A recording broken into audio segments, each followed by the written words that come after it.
नमस्कार, मैं नूरैन। 29 जुलाई 2020 को इंडियन मीडिया की स्क्रीन और उसके एंकर कुछ ऐसे थे। उड़ा और उड़ गया ये बिल्कुल, ये तस्वीरें हैं गौरवान्वित करने वाली। आसमान की तरफ, आसमान के सीने को चीरता हुआ स्पीड से प्लेन और उड़ गया है ये प्लेन भारत के रक्षा मंत्री राजनाथ सिंह के साथ। ये आवाज, ये गड़गड़ाहट आप इस वक्त सुन रहे हैं। अरे चाचा, प्लेन तो इसी आवाज के साथ उड़ता है। फ्रांस की एजेंसी मीडिया पार्ट की रिपोर्ट आई है जिसमें लिखा है कि दसा कंपनी जिससे रफाल की डील हुई थी उसके खाते से लगभग 51 लाख यूरो एक इंडियन मिडिल मैन को गिफ्ट टू क्लाइंट के तौर पे ट्रांसफर करे गए हैं।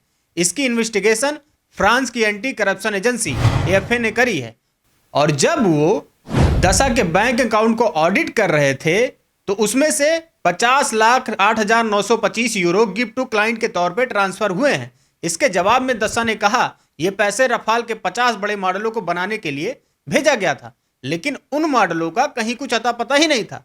मुझे एक बात समझ नहीं आई, जब दसा खुद फाइटर जेट बनाती है तो इतनी बड़ी रकम देकर अपने ही मॉडल को दूसरी कंपनी से क्यों बनवा रही थी। एएफए के ऐसे बहुत से सवाल थे जिनका जवाब दसा के पास नहीं था। अब इन सब के बीच आपको सुसेन गुप्ता का नाम बहुत सुनने में आ रहा होगा। अब ये भाई साहब गुप्ता जी कौन है? ये वही हैं जो अगस्ता वेस्टलैंड स्कैंडल में जेल जा चुके हैं। अब इनका रोल क्या था? कहानी के लीड रोल में तो यही है। सन 2000 में जब 126 फाइटर जेट्स खरीदने की बात हुई थी तो दसा कंपनी ने सुसेन गुप्ता को हायर किया था। उसके बाद 2012 में इंडियन गवर्नमेंट का टेंडर जब दसा कंपनी को मिलता है तब भी गुप्ता जी का नाम आ रहा था और उस समय ये कंपनी के लिए इंडस्ट्रियल पार्टनर ढूंढ रहे थे। तब सिंगापुर बेस्ड एक कंपनी इंटरदेव के साथ इनका कनेक्शन भी था और 4 मिलियन यूरो में 3 कॉन्ट्रैक्ट ड्रॉप कराने की बात हो रही थी।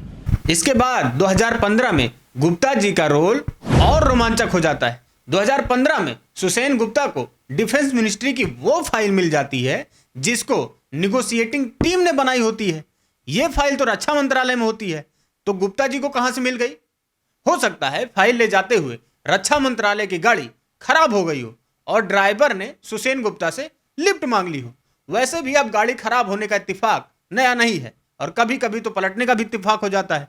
याद होगा इस फाइल में निगोशिएशन की बात जो डिफेंस मिनिस्ट्री और दसा कंपनी के बीच होती है उसके बीच में आते हैं सुसेन गुप्ता।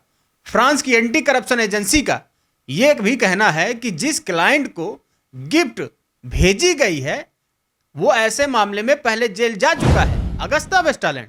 मई 2017 में फ्रांस की एक वेबसाइट इंटेलिजेंस ऑनलाइन में एक आर्टिकल में सुसेन गुप्ता और उनके बेटे सुशांत गुप्ता की नजदीकी उस समय के बीजेपी प्रेसिडेंट और आज के होम मिनिस्टर, वही जो बिना मास्क के घूमते हैं, अमित शाह जी के साथ होने की बात लिखी गई है।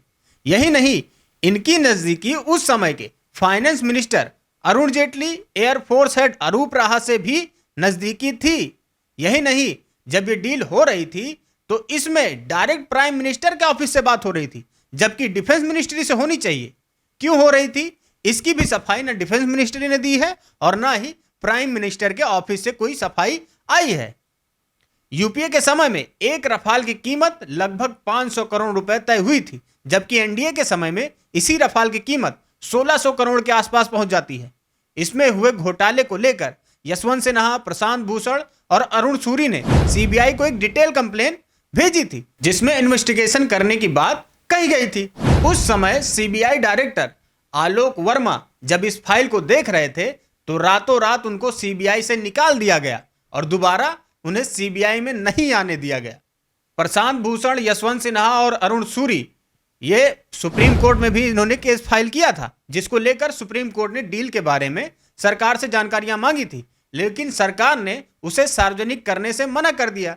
इसके बाद सुप्रीम कोर्ट ने बंद लिफाफे में इसकी जानकारी मांगी कि सिर्फ हम देखेंगे और कोई नहीं देखेगा, हमें दिखा दीजिए। तो उस समय के चीफ जस्टिस रंजन गोगोई और उनकी खंड ने कहा कि सरकार ने हमें बताया है कि सीएजी ने इसकी जांच करी है और इसमें कोई गड़बड़ी नहीं पाई है। तो आज के भाजपा के राज्यसभा मेंबर और उस समय के चीफ जस्टिस रंजन गोगोई ने चार्जशीट खारिज कर दी। 2019 में जब सुसेन गुप्ता को ईडी ने अगस्ता वेस्टलैंड मामले में गिरफ्तार किया था, उसके बाद Indian investigative news website cobra post ने रफाल डील और गुप्ता के कनेक्शन का खुलासा किया था, पर ईडी ने 2 साल में भी एक भी इन्वेस्टिगेशन रफाल मामले की नहीं करी है।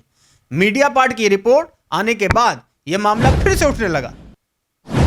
उठना भी जरूरी है। मीडिया पार्ट ने कहा कि यह बस उनकी पहली रिपोर्ट है, असली खुलासा वो अपनी तीसरी रिपोर्ट में करेंगे।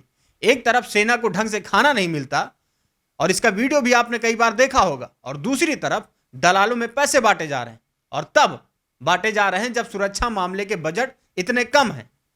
और आपसे क्या है, आप व्हाट्सएप पे गुड मॉर्निंग खेलिए और शाम को आईपीएल आता है, आईपीएल देखिए। बहरहाल मैं अपना काम करता रहूंगा। आप देख रहे थे राजनीति लाइव, देखते रहिए आईपीएल।